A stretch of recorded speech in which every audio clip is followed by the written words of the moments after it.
Good morning, good afternoon, good evening, and welcome to the Hallmark of Greatness podcast, a podcast dedicated to highlighting the beauty of all the Hallmark, Lifetime, straight-to-TV movies that don't get the admiration they fully deserve.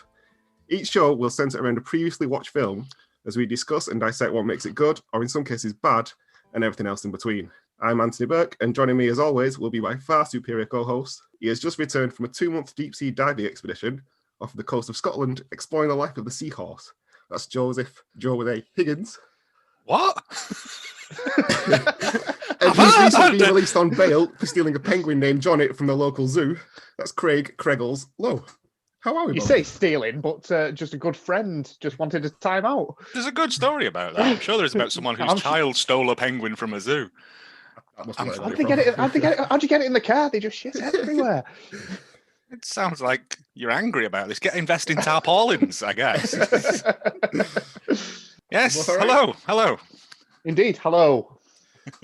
If you'd like to keep up to date with all things Hallmark of Greatness, you can follow the show on Twitter at Hallmark of Great. Or if you'd like to get in touch with any recommendations or thoughts or anything else you think we may have missed, email the show at hallmarkofgreatness@gmail.com. Yes, please do, because there is a vast sea of this nonsense out there, and we could do with some pointers in where to go start. next. Yeah, just because you look at what's out there and you go, what? It's overwhelming. It's just like, how many are premiering this month? Oh, 15. Brilliant. They're premiering Christmas films now. Yeah, well, Now. This film I watched the other day, which was a rip on YouTube because I couldn't get on Amazon. But it had all the advertising banners at the bottom every once in a while. It was like, coming July, the first days of Christmas. I was like, fuck off. Yeah. Oh, there will be swearing. Too soon. Yeah, explicit. Yes, we get the E. But yeah, we decided to do this because over the run up to Christmas, we took our time and watched. Every day we watched a different Hallmark or Hallmark-ish Christmas film. Any of those sort of funness. Some Netflix original ones, and there was a vast quality, array of genuine good films to absolute dog shit. Yes. I'm looking at you, 46 Christmas Wishes or whatever it was called, where they had children in it who would clearly 48 Christmas Wishes. never acted before or since. Oh, and we thought, you know what, this was fun. Let's do this. Let's do this more often. Like I said, I would never have watched, what was the restaurant one? With Joey Fat one? Christmas on the Top. Christmas with a View. That was pretty good. Christmas Land. Also Christmas good. Land was awesome. That was the first one we started with, and I think we judged it too harshly at the time. Yeah. I think we judged it too highly, but yeah. You like Home Alone, so you can shut up.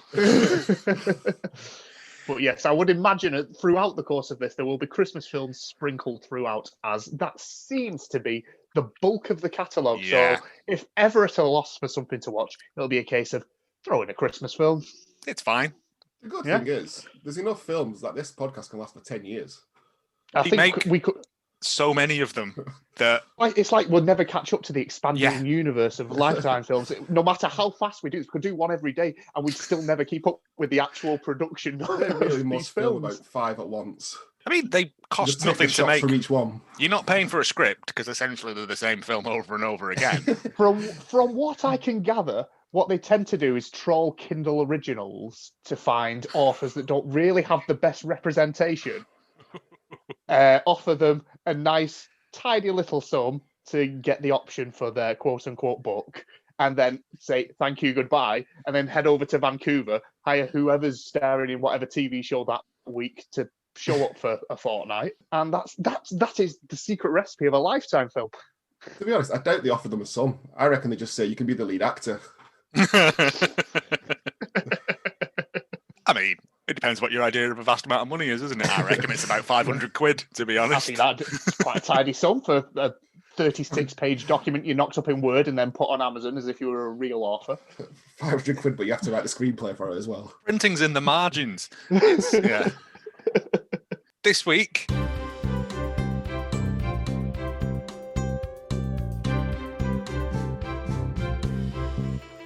Convenient Groom. A Convenient Groom. A Convenient Groom. A completely inconvenient groom. What did you think when you saw the poster and the title? Convenient Groom, I thought would be, he's shopped himself around for these people who want to pretend that they're engaged to their parents and loved ones for a weekend and go, here is my fiance, blah, blah, blah. I thought, this is the Convenient Groom. Like an escort. And timely, essentially. Yeah, a high-priced whore. That's well more than what I had from the poster. Helen works in advertising and is due to get married, but her fiance stands her up at the altar, and to save face, she marries a guy from the convenience store around the corner. So sort of Hallmark Clerks. Basically, they then fall in love, discover the true meaning of Christmas. Would you like the official synopsis? Please. do. A young celebrity marriage counsellor discovers herself left at the altar of her highly publicised wedding. To save face, she accepts an offer from her contractor, who secretly has a crush on her, to step in as a groom and marry her. There are many, many things wrong with that description. Yes, having watched it. That's sort of what happens, but Kind of, but it's not quite. Contractor? Not contractor. He makes a jilted at desk. the altar. Which, by the way, does she ever pay for? Well, we'll start with the first three words, which are celebrity. Oh, Which I have some major problems with that we'll get into, I'm sure. I was like, doing things on the internet, as we all know, does not make you a celebrity. Hello, Unless internet. it's that fat kid with the frigging lightsaber. Like, you know what I mean? It's. But there is a bit in it where she goes, 73 messages overnight. Wow. And I'm like, if you were famous, that's fuck all. 72 on fake Twitter. I could not believe my eyes. They couldn't have put like another 2 zeros on the end of that to make her seem like an actual internet celebrity.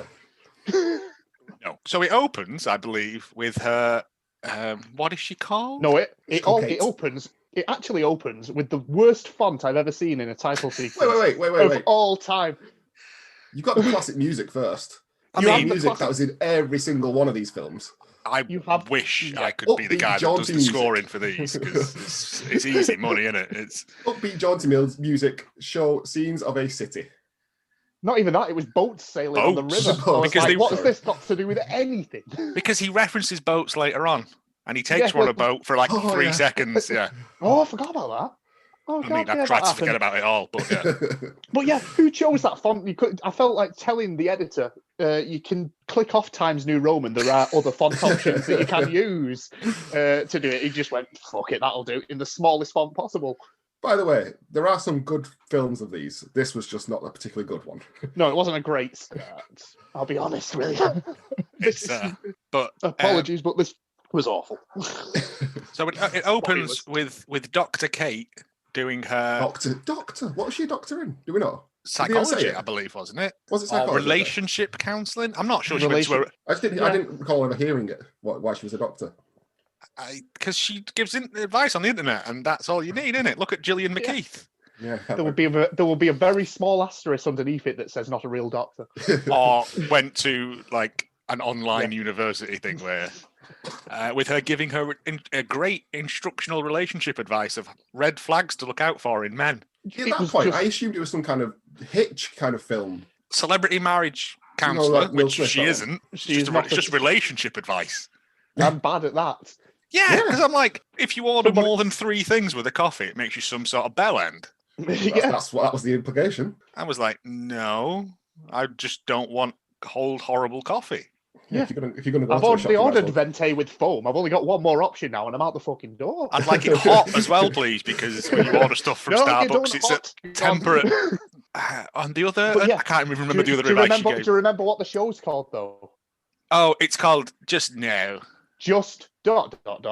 No. No, you have to say it no. Yeah. No. Just The accent, the accent was a problem And for you me. can tell she's a proper doctor because glasses.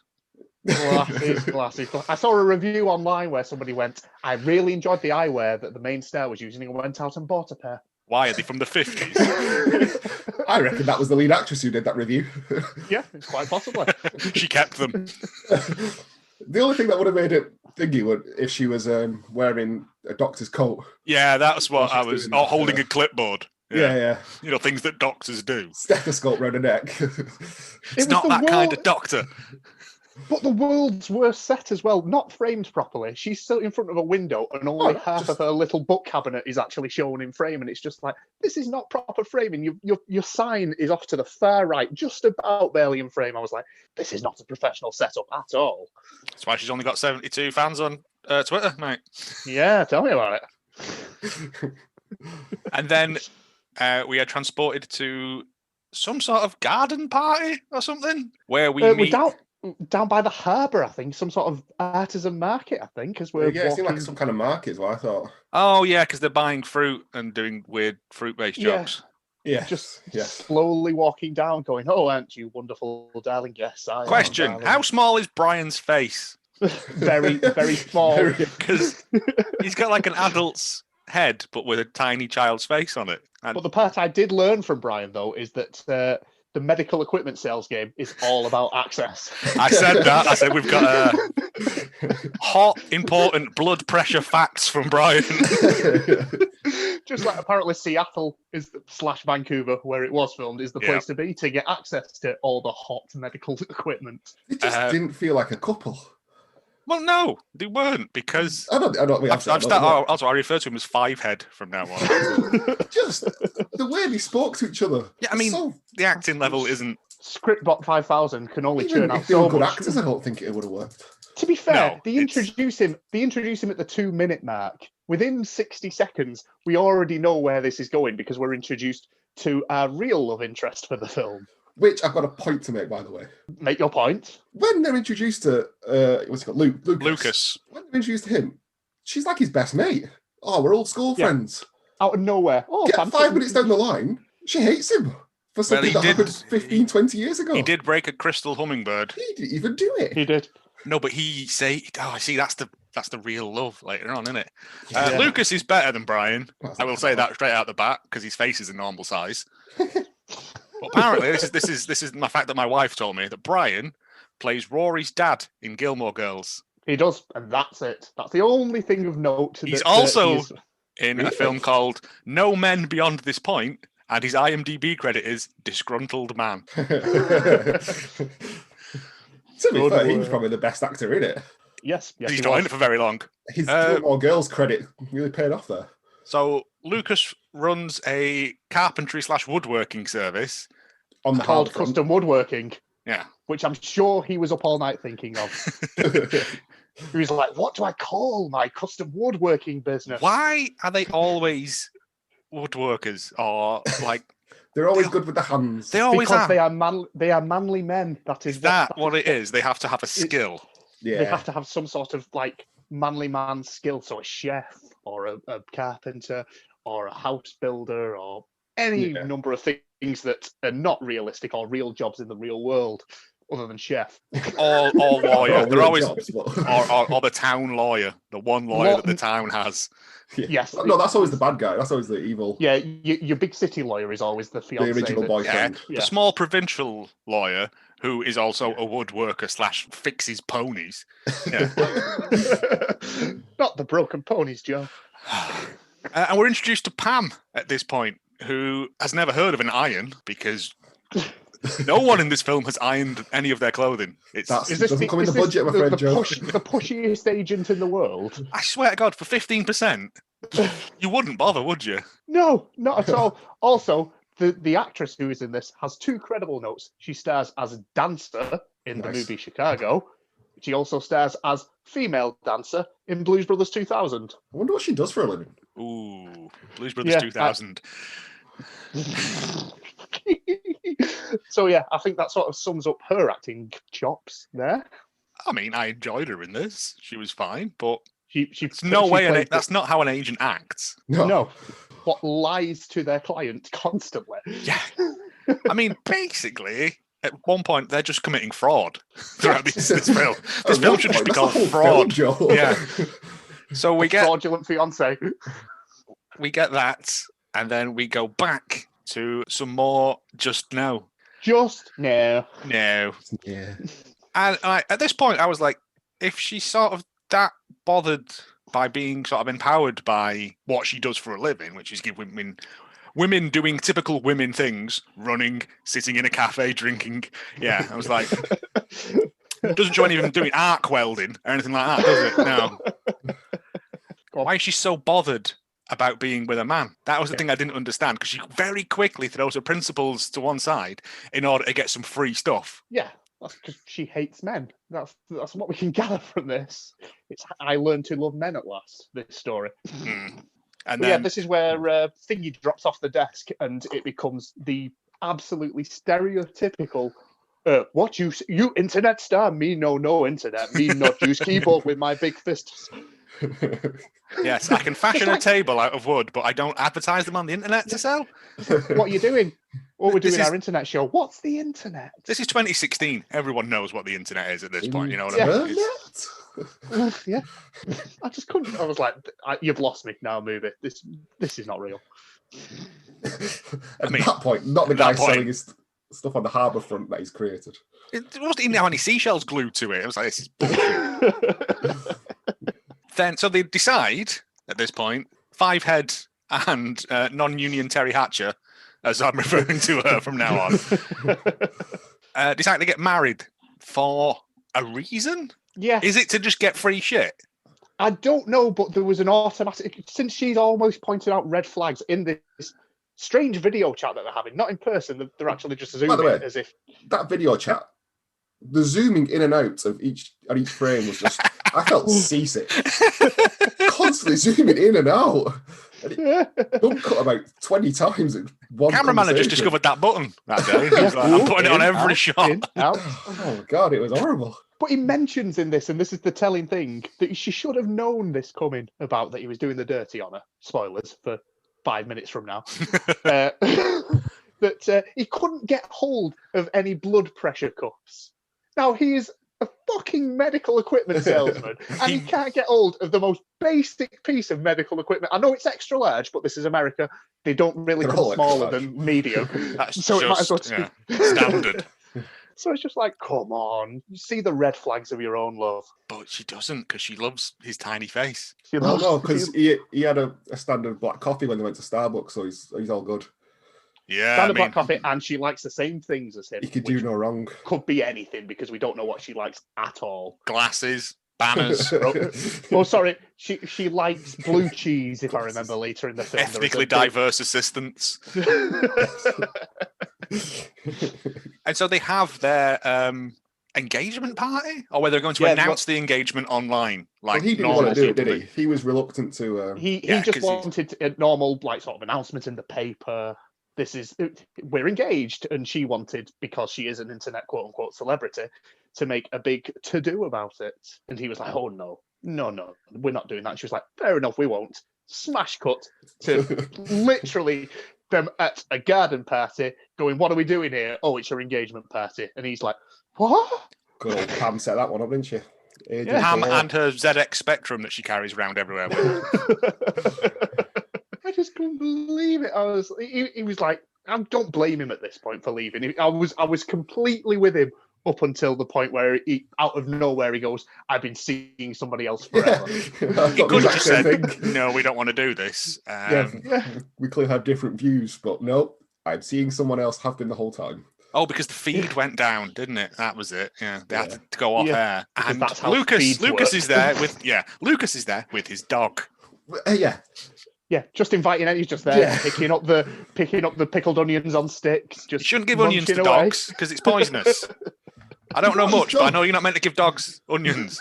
But he brought his dog and then let it off its lead at a garden party. Yeah, at a garden party. Yeah. Lucas don't give no shits. No, didn't even dress up. He'd literally just wandered in off the pier from selling like cockle shells. Certainly hadn't ironed his top. And he had to chase after the dog those whole 5 meters to that side tent. No, because he ties it up at one point as well. He ties it to like a fountain or something. Oh, that's later. That's later on. Is that later on? Because you cut to a shot of the dog just like, oh. I don't know why. That's when they're dancing. What is this shot? And so Brian leaves, Fivehead leaves, after admitting he's had an affair. Doesn't specify who, but that pays off later. Pays off in massive air quotes. Yeah, like the big asshole turn is someone we've never met before. Hello, we learned your name 30 seconds ago. And so Lucas steps in and announces that, oh no, he is her fiance, and his surname is Wright. And Pam loses her fucking brain over this. Because I'm like, Mr. Wright, great. Someone went home early that day, didn't they? Someone was like, that. Put the pen down. 1 o'clock Friday, I'm going. I don't reckon they told the actress of Pam that was going to happen. She heard Mr. Right, went, really? What a coincidence. I know I was dancer and female dancer, but even I'm above this. But it's the most stilted thing ever. If any, it's at least make it believable. She's just stood back of the frame, staring in shocked bewilderment as he stutters his way through it. It's like, is this supposed to be a believable thing? Commentators would and gossip sites would be tearing this apart if this big internet celebrity had such a janky engagement announcement. I mean, we've all seen her set, so this is probably an upmarket bunt, isn't it, really? To be fair, the set that they brought with them to the engagement announcement was a lot nicer than her actual set, and they were fooling no one. It was like, right, we're going to make it a surprise that it's an actual, that we're at your engagement party, and they start with the audience clapping. I was like, there's no fucking audience in a front room when they're doing this on a Saturday morning. And then we get a whole montage of nonsense, don't we, really? Is this It starts with them dancing there to public domain 1930s big band music, which is what all the hit wedding DJs play. Because he literally goes off when there's one of these songs playing and he goes,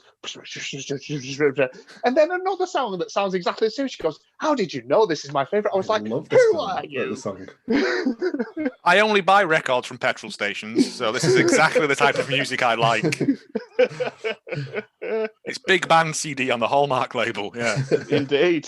Oh, plug there. There's a half man, half biscuit reference, yeah. But yeah, then it sort of turns into, at this point, we're 13 minutes into the film, and for the preceding 40 to 45 minutes, it turns into a very series of skits of going, I like this, oh, I don't like that, but I like this, oh, I don't like that. And that is essentially about 6 or 7 of them for the next 40 minutes. We do get to meet Phyllis, who I love. Is that the mum? Phyllis the mum? No, Phyllis is the old lady who is the wedding coordinator. Oh, yeah. Oh, yes. The one that looks like a cross between Angela Lansbury and a cat's ass. I couldn't make up my mind whether she was actually doing this as a choice for the role, or if they literally just grabbed a wedding planner and just said, say these lines, and she just stiltedly sat there and went, okay, thank you. Yes, there's the whole bit with the cake. Yes, you don't like this cake. I like this cake. This is all being filmed, by the way, for this non-existent channel of 72 followers with an extra production company now, just to get this lucrative book deal. But she says, I don't want to be cliche, and then has a big argument about cake. And it's like, no, you sort of do, don't you? You're liking this. You love it. You fucking love it. Also, chocolate cake with raspberry jam is perverse. Yeah, please don't. No. She wouldn't have accepted the cameras if she didn't love it. It's all about building the brand, because then she can get a book deal. Because that's all it's all about. It's what Pam wants, is a book deal. Because that's where the real money lies as an agent. Again, this is just the most nonsense thing ever. A book deal for this celebrity dating advice person. And what is her book deal for? It's for British people and their servants, as we learn later on in the film. She's wrote No. That's the book she was reading. No, that's what she's writing. That my book deal is about this. Is it? Really? I missed that.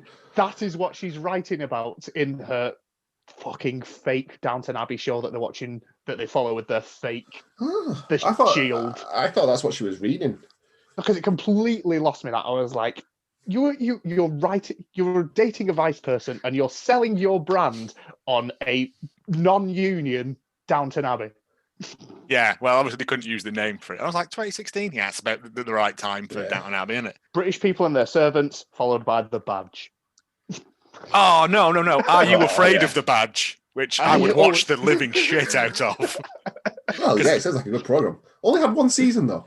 No, but that was the first season. It was still waiting on the second season. Waiting on second season. Oh, okay. It wasn't like one season that was so good that they stopped making it. That's what I thought. I just like the fact that they put together they portmanteaued Are You Afraid of the Dark and like The Shield into one thing. It was great. A horror cop show. There you go. There's a... Ooh, yeah.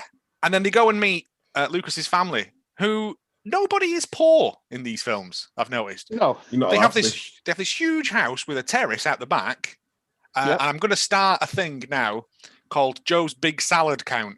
be. Right. Whenever anyone has a big salad with them 2 big forks in it, because like I'm British, I don't have salad that way. I get it out of the bag, put it on a plate, put the bag back in the fridge until it becomes liquid, and then I throw that away. Because no one ever has a massive bowl of salad with those 2 big forks in it. It's ridiculous. Well, the actors need something to do with the hands. It's like, do I stand here with my hands on my hips by the side? Oh, pass us the salad bowl. I'll toss some salad for 5 minutes.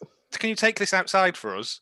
And then by the time she takes it upstairs, all the rest of the food is outside anyway. All the hot food is out there, going cold. She took that long to get up the steps. She was scared. They do this every Sunday, though. Apparently, every Sunday they go and eat their lunch out on the fucking balcony and air their grievances to each other as if it's some sort of therapy session. So it's like family therapy. Love it. Yeah. I mean, I did like his mum, Susan, because she didn't take no typical waspish woman, didn't take no shit. Yeah. But I have a question. How old is Jamie, his sister? 13? Yeah. Right, because at this point, the actor playing Lucas, or non-union about Jason Bateman, as I like to 35, call him, 40. was 46, I believe. Wow. Good Or maybe a lord. bit less, maybe 43, I think it was. I'd have put her down in her late teens for the film. Because I was just like, I don't know. I thought someone was sort an of- afterthought, weren't they, Yeah. Jamie? Yeah. Who's an accident? Yes. She gets very excited because this woman's going to show her how to curl her hair, which I don't understand. I don't know. Not being a woman, is that a big thing? I don't know. Go to a better YouTube channel. I'm sure there's about 27 of them that have got more than 72 followers. I mean, you're That'll show you clearly how to do it. rich. Go to a hairdresser's. Anything. But all of it, so beige. Just white people beigeness. The houses are just... I know because they're all show houses that they're filming in for free, I'm guessing. It'll be the producer's house. That'll be what it is. It'll be... The producer's not that rich. Oh, I don't know. They've seen the amount of... I would imagine they make a tidy sum on the back end of these fucking deals. Can you hurry up and wrap this up? We've got a porn to film in here later. Yeah. But it turns out that Lucas not only does carpentry, he's a business major as well. See, because they're never just one thing. They're always like a well-paid, rich job that they could do, but choose to do carpentry because that's where their soul lies. I did this in the city for years. ... till ... left me, and now I want to do it. Well, that was the same with Christmas Land. What was it, Christmas Land? Where he was a big shot lawyer and then thought, no, I'm going to go. No, I want grow to go Christmas back to trees. the Place, yeah. Yeah. But it turns out the reason he stopped being a businessman is because his fiance died. Oh, You didn't see that coming, did you? Escalated, didn't That it? old chestnut. Well, they were playing sexy pool, weren't they? And then he was like, oh, by the way, my fiance died, and that's why I now make carpentry for a living. And it was like, I was like, I get the symbolism of the pool because it's all balls and cues and pockets and stuff in it, like, you know what I mean? But and I was just like, well, you've sort of ruined the erotic mood by mentioning your dead girlfriend, basically. Yeah. Well done. Any progress you were making has just gone down the shitter instantly. How old is Thingy supposed to be? Doctor supposed to be at this point. Dr. Kate. Without being rude, she looks quite a bit older. She is. I'm guessing mid-30s is what we're aiming for. That seems to be the target demographic, surely. Right, so like a Mid-30s Bridget Jones, she's having a crisis sort of thing. Yes. Right, because she doesn't look that old. Not being horrible, but she looks about 47. Yeah, that's probably because she is. She's too late to be having these sort of slap and tickle cue ball games, you know what I mean? I don't know. Just feels weird for me, that one. They go and buy coffee, and Lucas uses her own words against her. Yeah, he's one of the 72. 73 now. She'll have noticed that new Twitter follower. Now he's used his big meat hooks to finally sign up internet. Pam's like, it's 16% cut now, I need. He typed in www.internet.com, figured out from there. Dr. Kate. No. AOs. No, in the middle of one of these montages, though, they cut to him building a fucking sandcastle. Yep. Which is plainly made out of polystyrene with sand stuck to it. Like one of these people on the street carving a dog in front of Primark. Just slowly touching it up with the toothbrush, going, "Yeah, I've been working on this for hours, mate. I've not just pulled it out of a suitcase." It's carving a dog made of sand, not an actual, just to clear that up. That whole 2-shot scene, him making the sandcastle and then it disappearing because of the water, was there for what reason? Symbolism. I don't know, but it What? looked like before they cut to the obviously pre-made sandcastle that had melted away, it looked like the fucking polystyrene one was going to float out to sea when that wave came in. It came in, and I could see it sort of lifting out of the sand, Like that big turtle in Tales of the Unexpected. I was going to say Tom Hanks sat on it shouting Wilson. Yeah, that whole bit felt very, very They had a- strange they had a- because it comes they in had at a an hour data shoot at the 26. Yeah. Yeah, well, I think without credits on YouTube, it comes in at 1:22. Yeah. So there was a lot in there that was. I think I actually put right down. Superfluous. Well, I put down the ending of each scene felt like they'd finished the scene, so let's just ad lib something, and they left it all in just to make up time. Yeah, there was It's just not- little bit. There was little bits like, so your hair looks nice. You think, what's the need for that line? Well, as it turns out, Dr. Kate's house is without gas and power or something. yeah. Something happens, and all of a sudden we've no gas or power. And so she goes to live at Lucas's house. Yes. And one of the best lines I've ever heard. This is the quality 73 followers relationship advice. If a man's refrigerator is empty, then so is his heart. Oh yeah. And I came up with my own, if you'd like to hear them. Go If ahead. a Yeah, man's please do. washing machine is on spin cycle, he has kidney stones. If a man uses 2-in-1 shampoo conditioner, he has murdered at least 3 koala bears and is no longer allowed in the zoo. It's fucking nonsense, isn't it? The And way she reacts to that fridge freezer, I thought there was a fucking dead body in there. yeah, I thought, oh, she's gone into a Dharma style situation. She stepped back and took an intake of breath. I was like, oh my word, what's in here? No, there's like half a stick of butter and some orange juice. I was like, yeah, Most people's That's fridges are like that. it's a valid response you've got there. My Judging fridge is this like man that. who's welcomed you in. Yeah. I'd have been like, get out. Yeah, go on. At this stop point, judging I me. was like, this is like a shit reverse green card at this point. Because instead of them getting to know each other, they're arguing over waffles and pancakes. Yeah, and flowers. Don't forget the fucking flower metaphor that hammers you over the head so hard I nearly got Yeah. concussion. But yeah, then we have, are you afraid of the badge? Because she wants to watch Downton Abbey. Well, Yeah, she wants to watch non-union, British non- people and their servants. non-union Downton Abbey, and he wants to watch Are You Afraid of the Badge?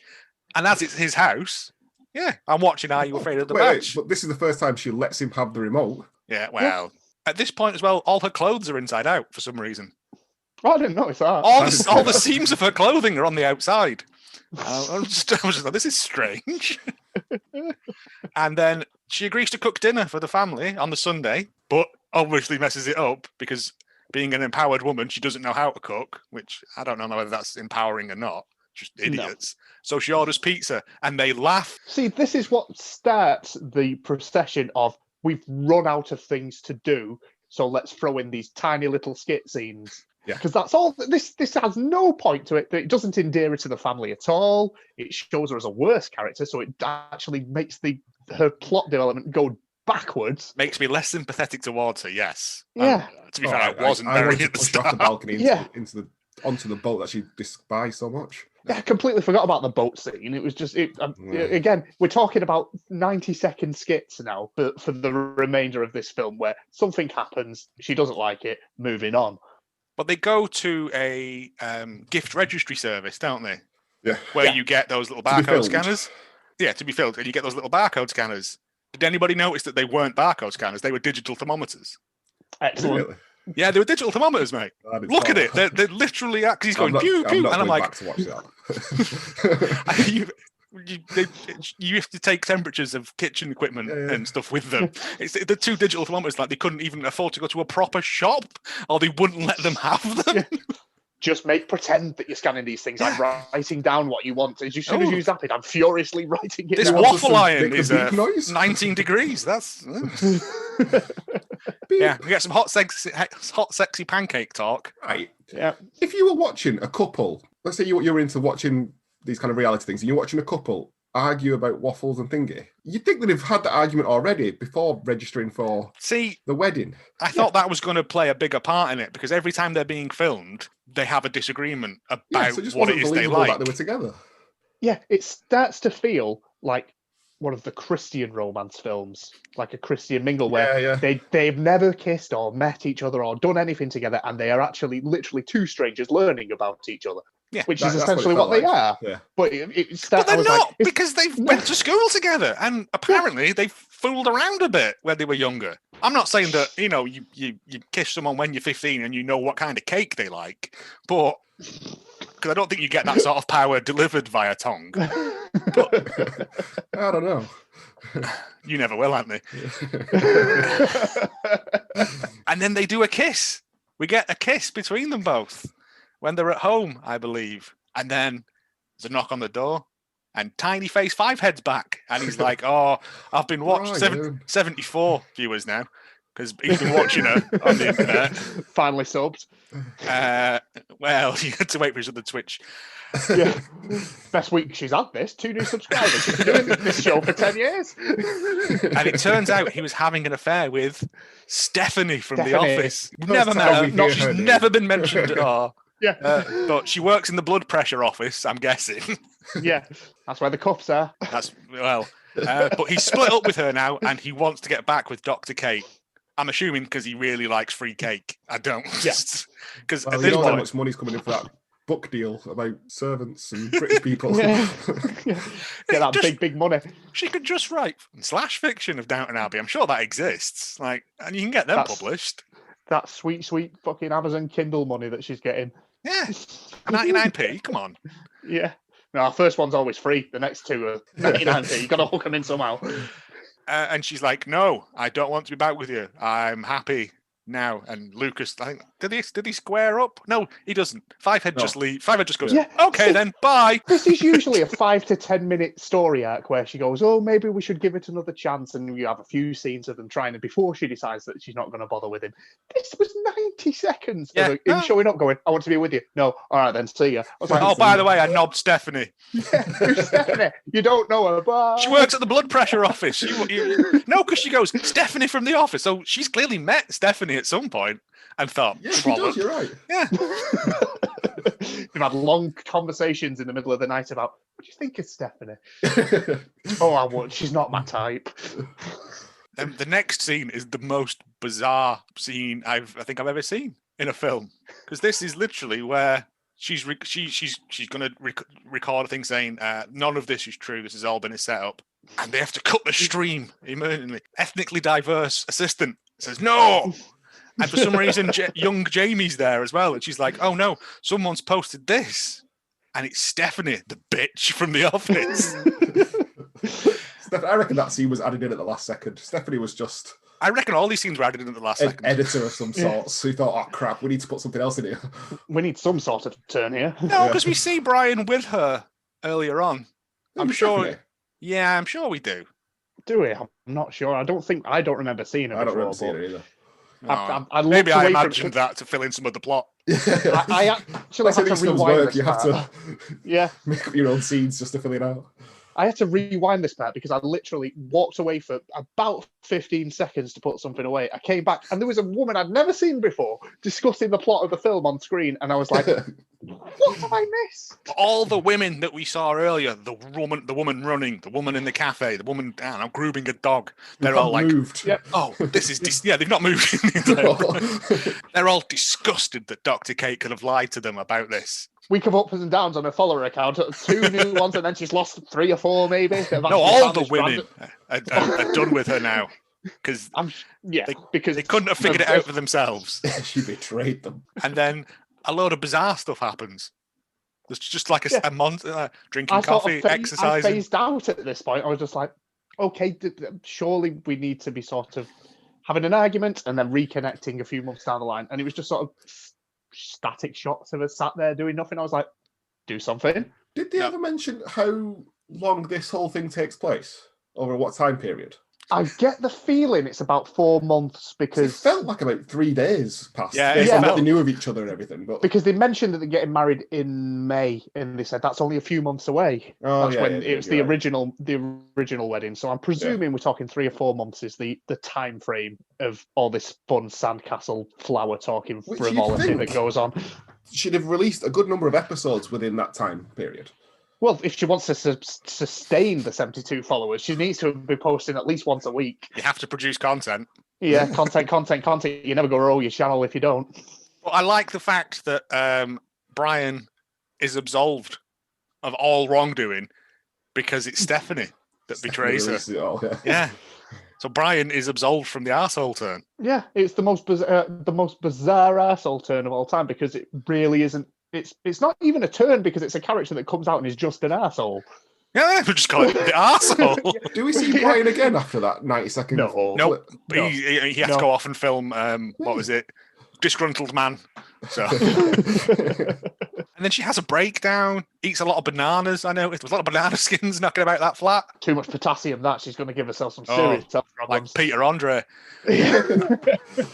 And then her and Pam have a falling out because she's like, well, I don't want no agent. I don't want to do this no more. And Pam's like, and 50% of nothing is nothing anyway. Snap, snap. I was like, okay, take your ZX Spectrum and go.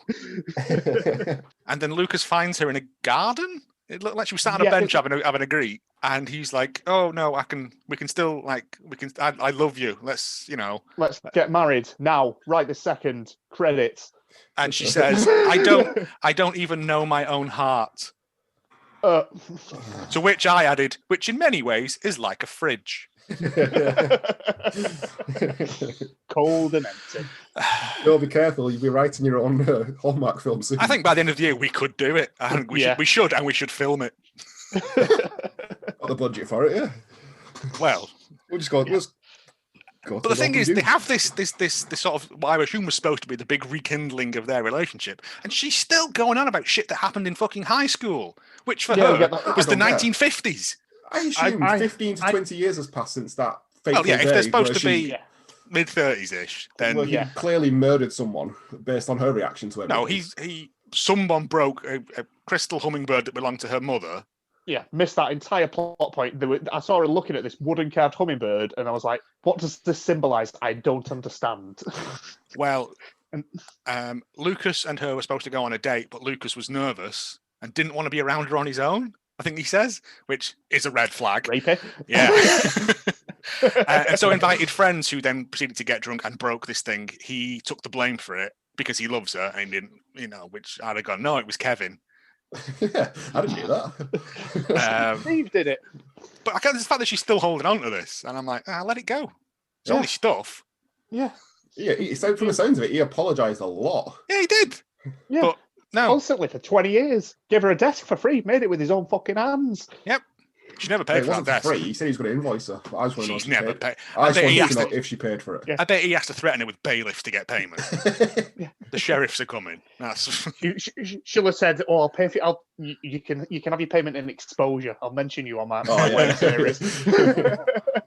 And then I've just got the words "my jacket" written down. I don't know why, because at this point I'd stopped caring entirely. Yeah, I don't know. As far as I'm aware, it's sort of he gets down on one knee and then we smash cut to them the same day in full wedding regalia with people behind them, and then it slowly pans out to credits, I think. No, he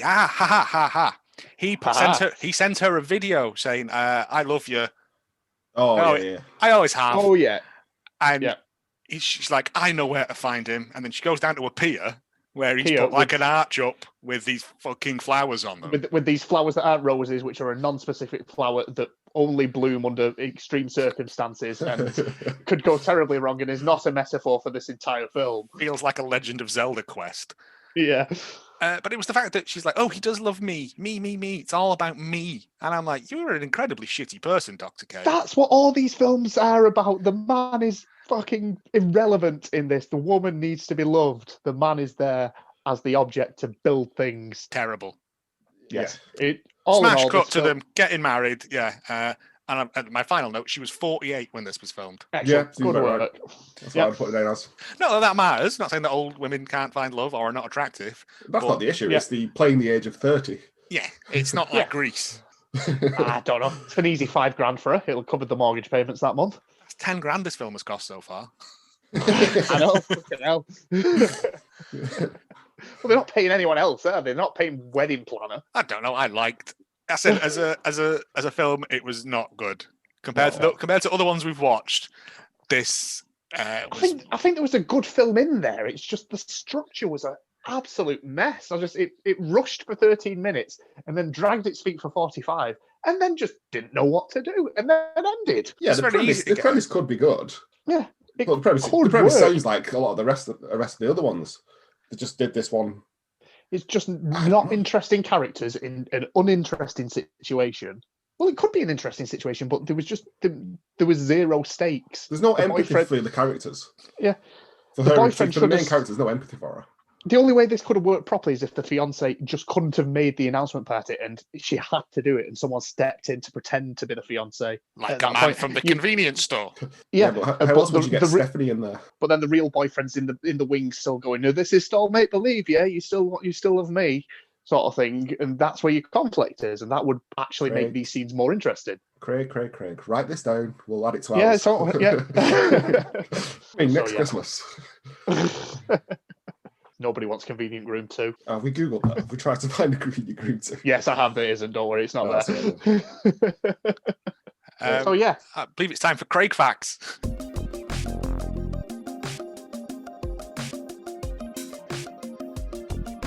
Indeed. So this film first aired on the 18th of June in 2016. We've already mentioned that it stars David Sutcliffe, was best known for the Gilmore Girls. Vanessa Marcel had a long stint on General Hospital. Was the main cast member for the full five series of Las Vegas. And also, it was the Josh Duhamel, James Caan sort of, we're in a casino. Yeah. It ran for way longer than it should have done. Yeah. And she also starred in The Rock. Is she? Not Dwayne The Rock Johnson, but she was in The Rock. She actually has a full name. I've never seen The Rock, so I don't know who she is in it, but she is credited about 5 or 6 people down on IMDb in The Rock. I'm going to have to watch that now, figure out who she is in it. Yeah, to find out. Indeed. The film was directed by David Winning, which he wasn't when he filmed this.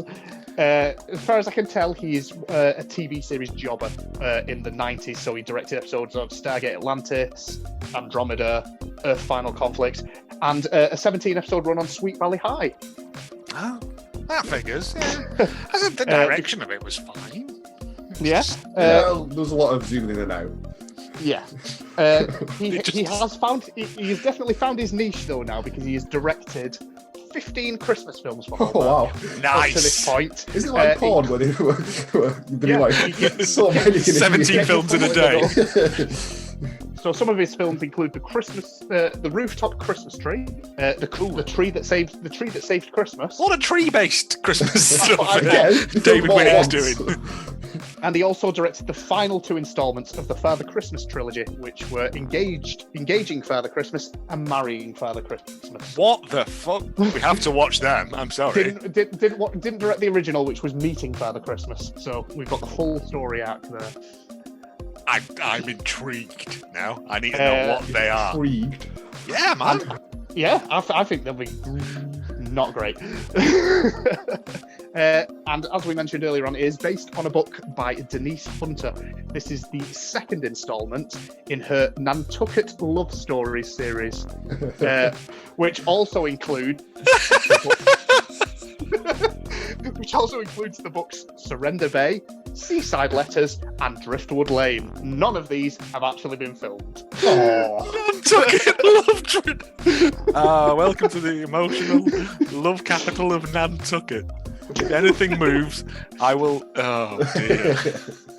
Absolutely beautiful. But as you can imagine, that's about as much as I can find of these because they are literally shrouded in mystery, these films, on a production side. Nobody knows what they're making. There's no makings of. If you look at, I found an interview with Vanessa Marcel from 2016 where she goes, "Yeah, I didn't know who David Sutcliffe was. He's an all right guy." And that's literally, it's all mentioned about the film.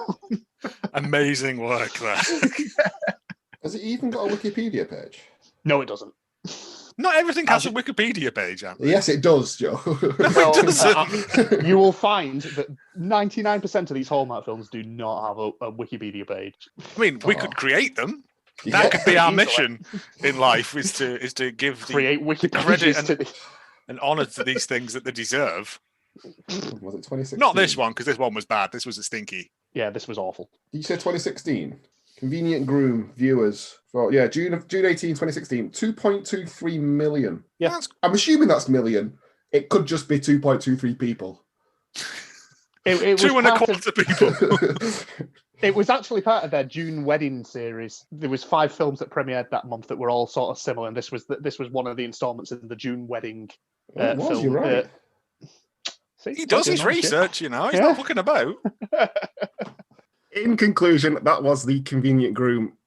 Thank you all very much for listening to that episode. Again, if you'd like to follow us on Twitter at Hallmark of Great, and if you'd like to get in touch via email, it's hallmarkofgreatness@gmail.com.